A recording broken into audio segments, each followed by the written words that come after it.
water out your own water hose. You want some water? That motherfucker be turning the water hose on. Like, dude, crack is a motherfucker. You got okay? That was just Yeah, Jack balling. Hagee 1 verse 6. Ye have sown much and brought in little. Catch that. Ye have sown much and bring in little. Ye eat, but ye have not enough. Ye drink, but ye are not filled with drink. Ye clothe you, but there is none warm. And he that earneth wages to put into a bag with holes. So listen, when you're irresponsible financially, right? What it's saying is no matter what you sow, financially you're not gonna reap it. You're gonna blow it. Yeah, you're gonna eat, but you still gonna be starving. You're gonna drink, but you still gonna be thirsty. Why? Because you fixated on running to that goddamn mall Oh, and burn a hole in your pocket by giving them your money. this is what I don't think black people understand. The mall don't even supposed to exist. Unreal. That's a bro. figment of motherfuckers' imagination. Yeah. Ain't nothing in the mall necessital. Nothing. Yeah. Not one item in there is necessital. Not one.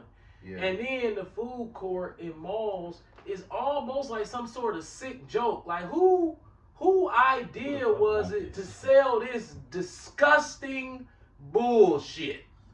Yeah. It's like you would think, like if I had a mall, right? Come on. I would say, ooh, we gonna have a burger joint in that motherfucker. They're gonna blow motherfuckers' mind. Out the water. Nope. They don't give a fuck. At They all. just serve motherfuckers straight slop. Straight slop. Rocky Rococos, That Jeremiah. Sparrows, Cinnabon, and the Great Steak Escape. All disgusting bullshit. You know, Steak Escape gone. It should have never been, bro. It's gone. When you go to Mexico and go in the mall, you look at the selection of food down there and up here, bro. In the mall in Mexico, they serving straight up steaks and asparagus, like Right. Real food. real steaks. Like, damn, why they don't sell this type of food, man? They selling motherfuckers bullshit in the mall. Yeah. Check this out. Proverbs chapter 23, verse 4. Now, 50 Cent said, get rich or die trying. The whole hip-hop narrative and the Negro experience in the United States, especially now being propelled by Mark Zuckerberg Yeah. through Facebook and Instagram and these platforms that are set up for advertising a false lifestyle. Labor not to be rich and cease from thine own wisdom. That own wisdom is that want to block out death because it's so difficult to deal with the thought process of knowing that everything you love, everything that you cherish in this life is temporary and can be snatched away from you in a blink of an eye. And not only that, you have examples. Yeah.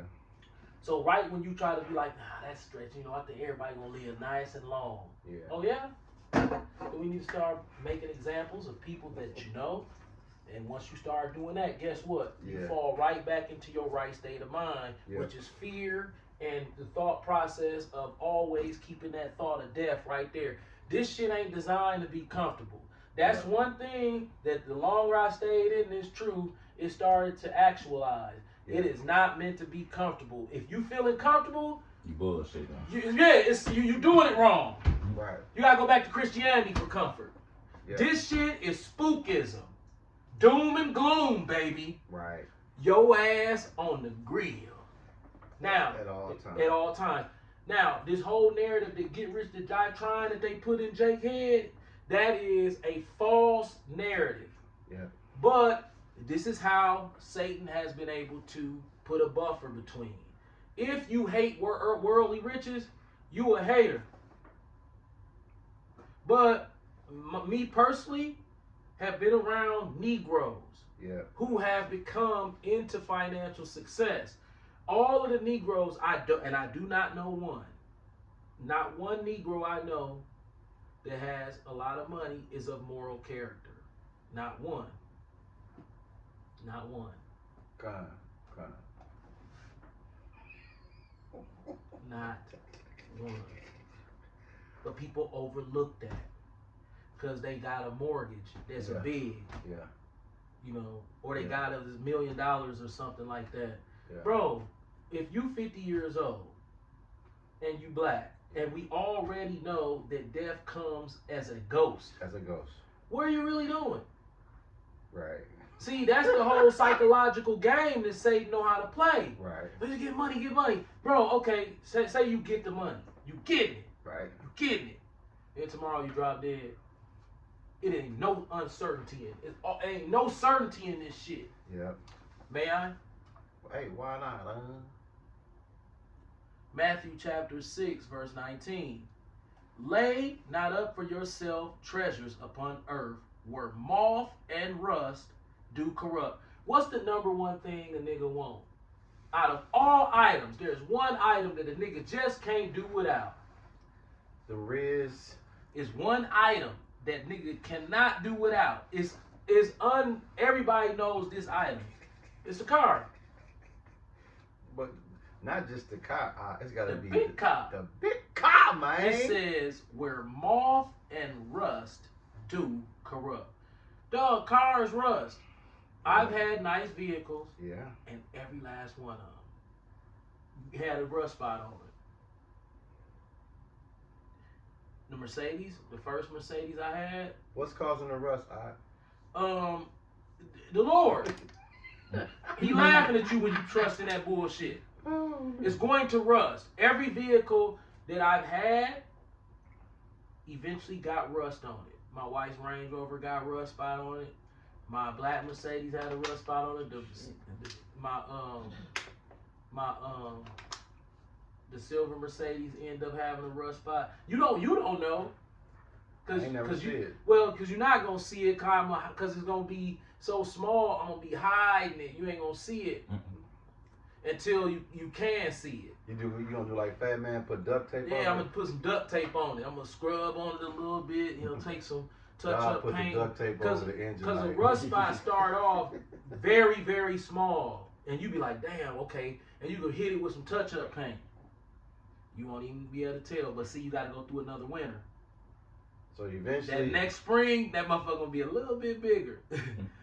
And then the next spring is gonna be a little bit bigger. And the next spring is gonna be visible now. Right. Now, what everybody knows when it comes to rust, whatever going on the surface, it's over. That's what you see. Rust starts from the back and moves to the front. So if whatever you see on the front, that's just the microcosm of what's behind that shit. So we're rusty in the motherfucker already. You just can't see it. Right. This is what niggas is laying in the cemetery for. You know how many niggas laying in the goddamn cemetery over one fucking car that's in the junkyard right now? It didn't even. They got killed trying to get the car, or got killed when a nigga trying to take the car, selling dope and all this shit, catching cases, end up life in prison, penitentiary, cemetery. That's the word you was looking for the other day on the phone. Cemetery. Yeah. That's the cemetery or the penitentiary. Cemetery. Because the car. Now we talked about Titan minivan. When we were young, we didn't know that an Astro van was a piece of shit. A 93 Chevy Astro van with roll-up windows. Wasn't that like worth 6 G's or 4 G's or some shit like that? I don't know how much it wasn't that expensive, dog. But it was a hood he had vehicle. A paint job. He had a custom interior, and he had some gold D's with the fifth wheel, which was if the motherfucker looked nice. But when you grow older, you become wiser, and then you say, okay, forget about the custom seats. Forget about the custom paint. Forget about the pretty wheels. What was it? It was a 1993 base model Chevy Astro van with roll-up windows. It didn't even have power windows. Yeah. You roll the window up. And this nigga, and the whole hood was like, this is worth life to us. Because we were hoodwinked and bamboozled. Yeah. And flash driven. See, we've been flash driven, meaning that when you come into this world and you're taught a narrative, that narrative is your parental guidance. That narrative from birth is your parental guidance. So you without meditation or inspiration or mentorship from someone who's broken out of this matrix mindset, you're going to believe the narrative that was taught to you from birth, unless something comes and contradicts that to the point to where you have the courage to fight against what you were put. Like he was pulled. I remember you being persuaded to leave Christianity, but you wouldn't have left. Go ahead, Ish.